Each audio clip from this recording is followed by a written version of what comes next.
Itu yang saya suka dari Hot Wheels. Makanya sampai sekarang saya tetap kolek Hot Wheels. Tapi ironisnya guys, ada sisi ironisnya.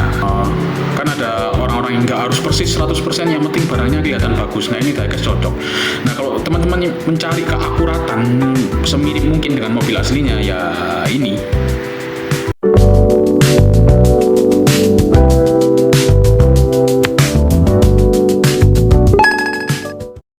Yo, halo guys, jumpa lagi dengan VR2 Toys di video ke-40 ya.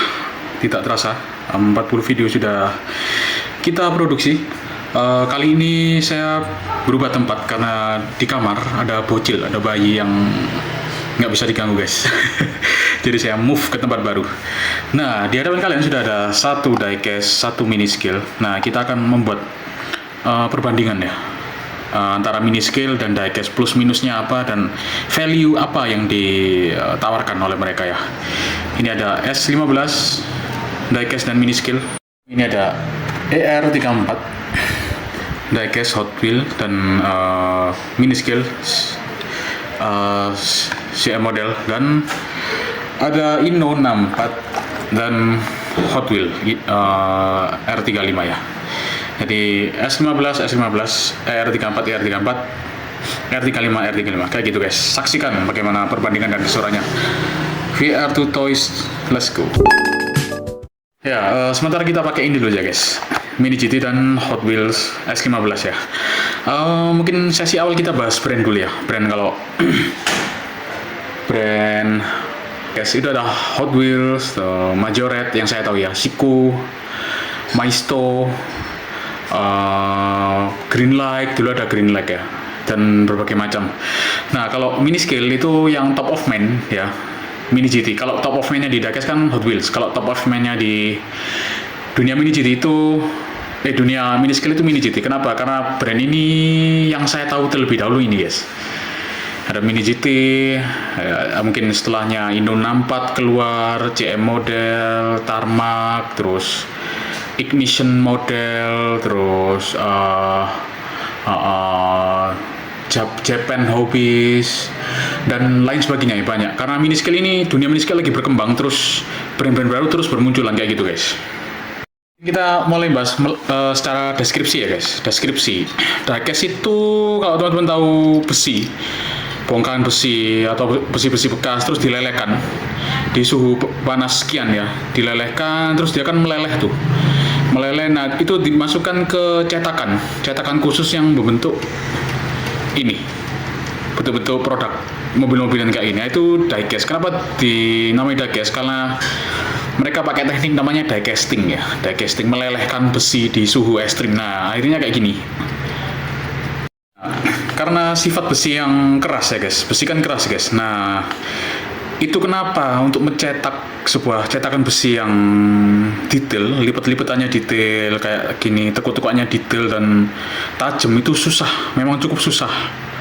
Itu kenapa di mini scale bagian-bagian detail kayak sayap gini, terus spion yang kecil-kecil membutuhkan detail, itu pakai bahan yang lebih lunak, yaitu kalau nggak resin ya itu plastik atau karet.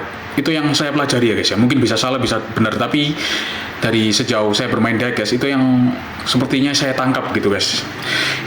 Kalau kita ngomong diecast, kita menuntut full besi, full kuat terus full detail itu nggak bisa, karena ini kepadatan besi ini susah untuk dicetak sangat detail. Tapi kalau untuk siluet kayak secara keseluruhan tampilan gini masih oke sih. Ini S15 ini sangat oke. Walaupun kalau kita zoom in secara detailnya akan kalah sama mini scale ya. Tapi secara siluet oke. Nah itu deskripsinya dari diecast itu kayak gitu guys. Jadi besi yang dilelehkan terus dicetak ulang, itu namanya diecast. Prosesnya diecasting kayak gitu. Nah, terus kita bahas mini scale ya teman-teman. Mini scale ini beda sama diecast ya. Diecast ini toys, secara fungsi toys, bisa untuk anak-anak triplers, dilempar, dimainin di track. Kalau ini nggak bisa guys, ini purely car model. Car model itu miniatur mobil akurat ya, akurat, yang sangat akurat detailnya. Ya tidak bisa 100% akurat, tapi mini scale itu ditujukan semirip mungkin dengan mobil aslinya.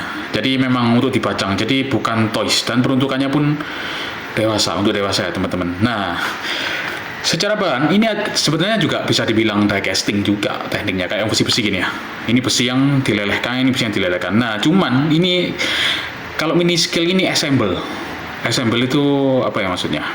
Penggabungan dari berbagai macam material. Kalau yang detail kayak gini, yang sayap sifatnya kayak gini, ini dari plastik guys, dari plastik. Karena kalau pakai teknik die casting kayak gini jadinya tebel. Karena die cast kan mengejar kekuatan ya.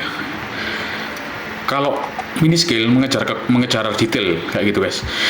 Jadi ini akurat, memang setipis ini di mobil aslinya. Dan untuk menyetak ini secara die casting, secara besi kayak gini susah mungkin ya. Mungkin saya bisa asumsikan juga susah. Itu kenapa mini scale itu menggabungkan ada plastik, ada besi, ada plastik, ada karet. Nah ini sifatnya assemble kalau mini scale ya. Kayak gini-gini, lubang-lubang gini ternyata plastik guys, kayak body kitnya ini loh. Ini plastik, saya lihat review orang-orang ya, bisa dibongkar plastik. Kalau ini cenderung one piece bukan anime ya. One piece itu benar-benar satu kesatuan besi yang dicetak langsung. Nah ini kan kayak dirakit gitu, dirakit, dilem gitu sama pihak produsen ya, sama pihak Mini GT. Kayak gitu. Jadi kesimpulannya ini kalau jatuh kuat, ada resiko patah tapi sangat susah terjadi karena dia besi yang ungkul, besi yang satu kesatuan. Jadi ini dibanting pun nggak apa-apa. Kalau ini nggak usah dibanting guys, jatuh dia akan pecah kayak piring tar gitu, karena bagian-bagian rentan ini hasil assemble, bukan cetak satu kesatuan kayak ini ya, kayak gitu. Jadi kesimpulannya dari kekuatan durability ini menang sih memang untuk dimainkan ya, mainan. Kalau ini kan kita harus ngetritnya secara khusus, megangnya juga hati-hati gini karena spion ini mudah copot, terus ini juga mudah copot kayak gitu. Mini scale guys. Kita ke poin berikutnya. Kalau untuk ketahanan, ini hasil sharing sama teman saya, seller, salah satu seller. Kalau untuk penyimpanan dalam bertahun-tahun ya, 5 tahun, 6 tahun, 8 tahun, 10 tahun, 15 tahun, 20 tahun, ini diecast ini nggak akan banyak perubahan karena memang sangat kuat. Ini diecast nih kuat, apalagi dirawat dan ditaruh di tempat-tempat kayak gini ya, akrilik, dia semakin awet. Paling pudar nanti cat, dan itu pun nggak masalah, semakin kelihatan old school, semakin kelihatan vintage-nya kan nggak masalah kalau diecast. Nah kalau mini scale, kalau teman-teman mau invest ini, bukan invest sih, nggak bisa buat invest sih menurut menurut saya. Kalau disimpan dalam waktu 5 tahun, 10 tahun misalnya, 15 tahun, nah itu saya lihat YouTuber lain, saya belum pernah ngalami, tapi ada resiko bahan-bahan yang karet kayak gini itu kayak mulai apa ya, meleleh karena terlalu panas mungkin ya, kayak bukan meleleh sih, kayak lengket-lengket gitu kalau dipegang, lengket-lengket, terus bisa pudar juga. Bahkan Inno 64 yang tadi saya tunjukin di awal itu, dia menulis nggak boleh kena spotlight kayak gini, lampu yang terang kayak dari sebelah kanan gitu guys, itu warnanya pudar. Nah serapuh itu mini scale ini juga bisa lepas sih, ini nggak perlu jatuh guys, ini bisa lepas sendiri. Kayak assemble yang kayak body kitnya kayak gini. Terus ban-ban kayak gini yang dari karet itu akan lengket, maksud nggak leleh sampai cair jadi cairan gitu, nggak ya, lucu juga sih, nggak, cuma lengket-lengket aja kayak gitu sih. Mungkin secara damage kalau disimpan dalam jangka waktu bertahun-tahun, memang hasil sharing saya juga sama teman, ini diecast ini lebih tahan untuk disimpan dalam jangka waktu lama ya. Kalau mini scale mungkin lebih pendek umurnya, bukan berarti hancur sampai nggak bisa dilihat ya, paling cuma ada bagian-bagian yang berubah gitu guys, agak drastis berubahnya. Sedangkan kalau diecast berubahnya nggak drastis. Nah sekarang kita ngomong keakuratan skala guys. Jelas kalah sih diecast ya. Kemiripan dengan mobil asli ya jelas kalah. Ini kan lebar banget. S15 BWK nggak selebar ini. Tapi kalau teman-teman is okay dengan kayak gini, maksudnya kan ada orang-orang yang nggak harus persis 100%, yang penting barangnya kelihatan bagus. Nah ini diecast cocok. Nah kalau teman-teman mencari keakuratan semirip mungkin dengan mobil aslinya ya ini, meskipun kita jarang-jarang ketemu dengan mobil aslinya. Tapi teman-teman menuntut semirip mungkin ya mini scale.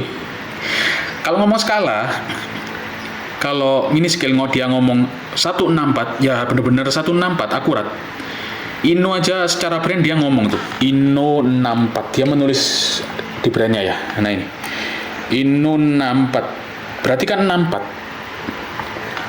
Terus Mini GT itu ditulis nama perusahaannya bahkan TSM ini kan, di ini ya, di stiker hologram TSM True Scale Model. Jadi skalanya ya true dalam artian akurat. Nah kalau diecast kayak Siku ini RT35 Siku ini nulisnya 164, ternyata bongsor banget.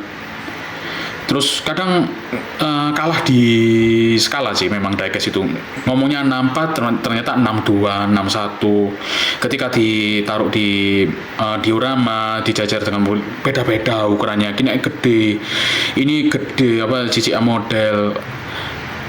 Kadang Hot Wheels pun satu merek ini kadang agak gedean. Hot Wheels kan nulisnya 164 tuh, tapi dia agak gedean, jadi kan nggak akurat. Kalau keakuratan skala mini scale, kalau diecast tidak terlalu akurat skalanya guys. Kayak gitu sih dari saya ya. Ngomongin diecast bentar ya guys. Hot Wheels, kita agak ke Hot Wheels sekarang. Hot Wheels itu ketahanannya luar biasa. Saya dalam menikmati mainan kayak gini, saya handle-nya kan harus hati-hati tuh. Handle-nya harus hati-hati, megangnya selalu atas bawah kayak gini. Nggak bisa ngelos gitu mainnya, karena ada bagian-bagian yang harus dijaga ya, kerentanannya. Nah itu lumayan mengganggu saya sih untuk menikmati sebuah mainan kayak gini. Sebuah miniatur kayak gini.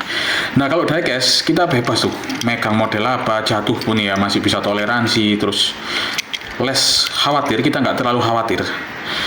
Apalagi untuk Hot Wheels ini ya, kekuatannya top lah, memang dicetak satu piece dan spionnya pun tidak dikasih tangkai, langsung kayak kutil gitu ya, gede gitu. Tujuannya biar kuat. Terus sayap-sayap begini dibikin tebal tuh sama dia.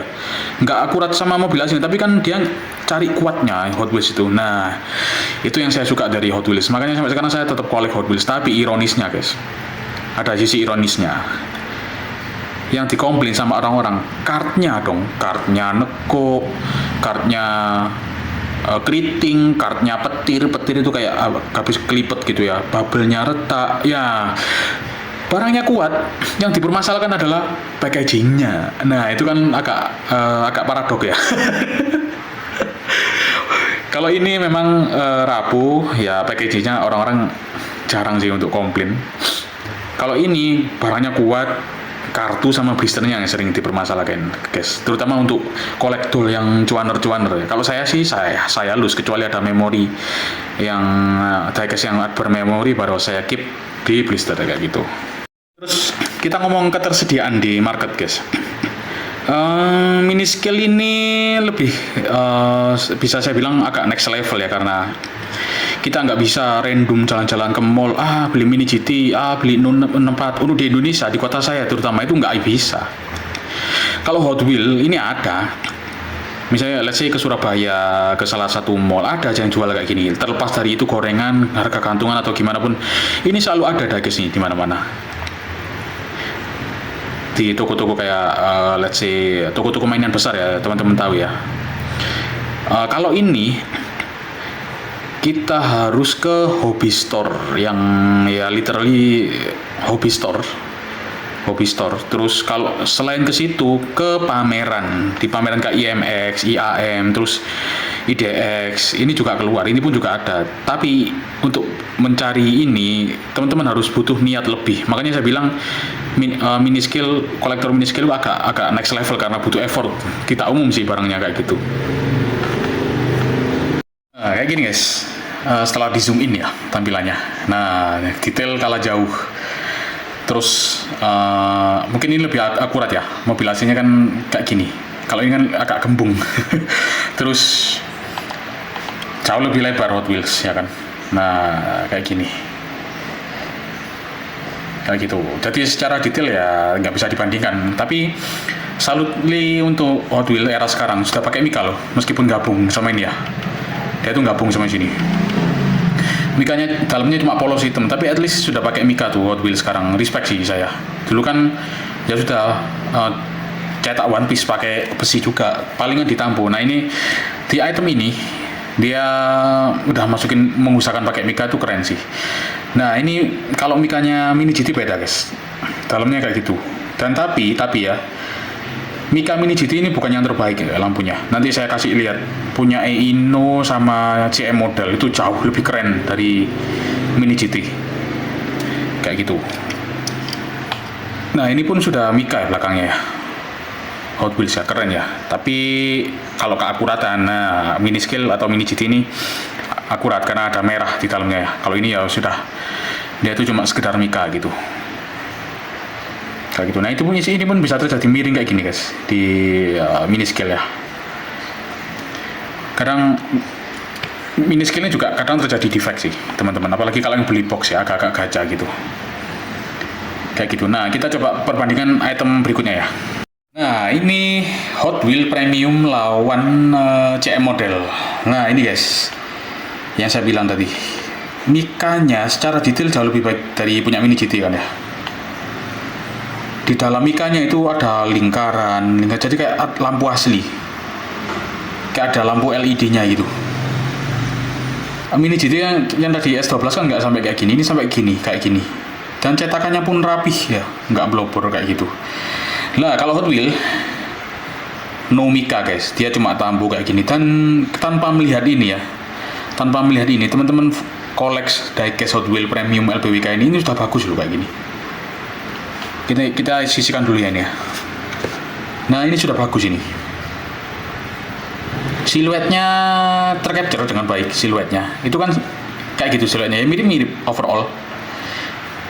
Hot Wheels kayak gini tahan lama pula ya kan, tahan lama. Kalau ini kan memang akurat, memang sangat akurat, tapi ini rentan guys ini. Nah itu kan kecil banget tuh, sorry saya fokuskan dulu kamera. Nah ini kan rentan banget ini, sayap kayak gini. Terus ini kan kecil banget, tengahnya itu nempelnya kayak titik gitu doang. Ini tinggal didorong terus gini sudah patah. Terus ini plastik pula, C model ya, spionnya. Kalau Mini GT kan masih karet tuh, memang plus minus sih di setiap brand itu. Ini plastik tinggal didorong twing udah patah kayak gitu. Tapi kalau detailnya menang guys, menang jauh ini memang. Bahkan menurut saya sih lebih detail dari Mini GT, tapi lumayan berimbang dengan CM model kayak gini guys. Ada disc brake-nya juga kan ya kalau Mini Scale. Tapi tanpa melihat Mini Scale, kita teman-teman koleksi ini aja, diecast aja, lupakan Mini Scale misalnya. Sudah keren kok, sudah keren. Ini banyak aku ganti ya, bukan bawaan. Sudah keren. Jadi teman-teman itu tinggal lihat itemnya. Kalau itemnya secara diecast, teman-teman lihat diecast, terus secara item keren ya sudah keren-keren aja. Tanpa melihat Mini Scale misalnya. Nah kalau teman selalu membandingkan dengan Mini Scale ya akan selalu kalah sih diecast ini. Tapi ada poin-poin plus yang value-value yang ditawarkan dari diecast ini guys, kayak gitu. Nah, ini udah jauh banget. Ini Hot Wheel, ini Inno 64 ya. Nah ini teman-teman bisa ini lumayan mendefinisikan ya secara visual mana diecast, mana Mini Scale ya. Cetak-cetaknya tajam tuh, tajam banget cetak-cetakannya. Bahkan ada grill di sini di air fan-nya ya. Cetak-cetakan tajam banget. Nah ini kan agak gembung-gembung kenapa? Karena ini bahan keras guys. Ini pun mungkin dari besi juga bahan keras, tapi saya nggak tahu gimana campurannya dia sehingga dia bisa menyetak sedetail ini. Kalau ini kan ya udah gini, harga jauh ya gimana lagi gitu. Bukan berarti diecast under ini menurut saya, karena cara menikmatinya beda gitu. Ini akurat, spionnya kayak gitu ya, rentan ya. Ini spionnya kuat tapi ya sudah bentuknya kayak gitu, kayak tanduk kerbau gitu. Nah terus ini titik rentannya di situ. Kalau teman-teman beli LBWK ya yang sayapnya kayak gini, ini titik tenangnya harus selalu berhati-hati teman-teman. Kecuali punya Hot Wheel bebas, ini kuat, besi ungkul ya, besi one piece ini istilahnya kayak gitu. Nah mikanya kayak gini ya, kosong gitu kan, kosong gitu. Kalau Mini Scale, wah, ada garisnya, ada motifnya, bahkan ada lampu sign ya itu ya, kayak gitu. Nah kelemahannya apa Mini Scale? Saya ini beli baru, udah ada merintis satu, taweng. Kalau di sini nggak ada merintis meskipun ya saat ala kadarnya gitu, tapi ini merintis. Nah ini seiring waktu akan bermunculan kayak gini-gini di mini scale ya. Teman-teman, saya kasih contoh satu lagi ya dari mini GT. Oke, ini guys contohnya. Ini mini GT ya, LBWK Mustang. Ini saya beli baru sekitar 1-2 tahun yang lalu. Awal beli ya mulus-mulus aja, mulus-mulus. Tahu-tahu keluar gini. Tahu-tahu.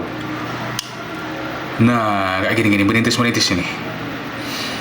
Ini umumnya usia ya, ini faktor usia. Nanti seiring waktu akan bermunculan kayak gini teman-teman. Cara ngatasinya gimana saya nggak tahu. Ini harus ke tukang custom mungkin ya. Koleksi saya yang lain yang kayak gini tuh jada itu umum banget keluar merintis kayak gini. Nah ini kasusnya di mini GT kayak gini. Nah itu mungkin yang saya bilang tadi soal ketahanan ya di mini scale. Nah kita masuk ke kesimpulan ya teman-teman. Mungkin rangkuman aja ya. Kalau untuk keakuratan mini scale, kalau untuk ketahanan diecast, kalau untuk keakuratan skala dan detail mini scale, kalau untuk dimainkan kita bebas megang tanpa khawatir akan ada defect ya, diecast kayak gitu. Kalau dari saya sendiri, saya kolek keduanya tuh. Ini saya udah beli mini scale, diecastnya tetap saya beli kayak gini, diecastnya tetap saya beli karena diecast kayak gini punya pesonanya sendiri sih guys. Jadi kita tuh menilai nggak selalu dari detail sama akurat, tapi as a toys ya solid, berat, bahannya tebel, lebih tebel dari itu bahannya, lebih berat, antep banget berat, terus solid banget. Nah ini kan kalau dari saya sih, saya cukup mengapresiasi